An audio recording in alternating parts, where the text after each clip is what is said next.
De la majorité à l'opposition, ces bourgmestres bruxellois se montrent peu convaincus par le projet de fusion des zones de police dans la capitale. Je pense qu'il y avait d'autres priorités à Bruxelles. Maintenant, il faut pouvoir être cohérent.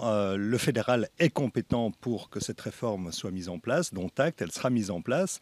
Moi, j'y vois un peu comme on peut le percevoir avec le gouvernement d'aujourd'hui et sa majorité. C'est un mépris pour Bruxelles. C'est vous savez pas vous gérer tout seul, on va vous expliquer comment ça fonctionne. Mais le ministre de l'Intérieur insiste, cette réforme est nécessaire pour Bruxelles.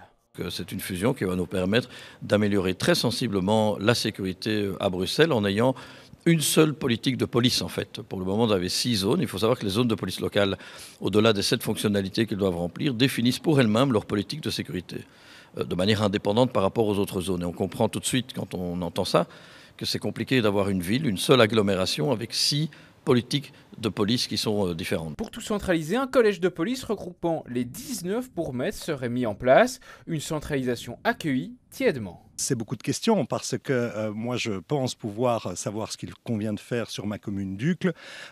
Pour autant, je n'ai pas la prétention d'avoir des objectifs par rapport à Berchem ou à Gensoren.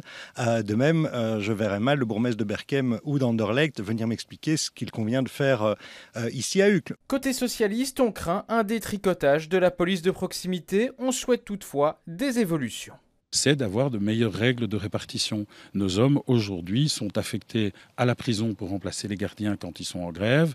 Ils sont affectés au palais de justice ou au parquet pour garder les détenus. C'est surréaliste. Du coup, ils ne sont pas dans la rue. Ils font des apostilles, ils font des devoirs d'enquête. Ils sont pris pour le football, ils sont pris pour les grands événements. Une réforme qui fait débat et ne convainc donc pas pleinement les politiques bruxellois en attente d'éclaircissement.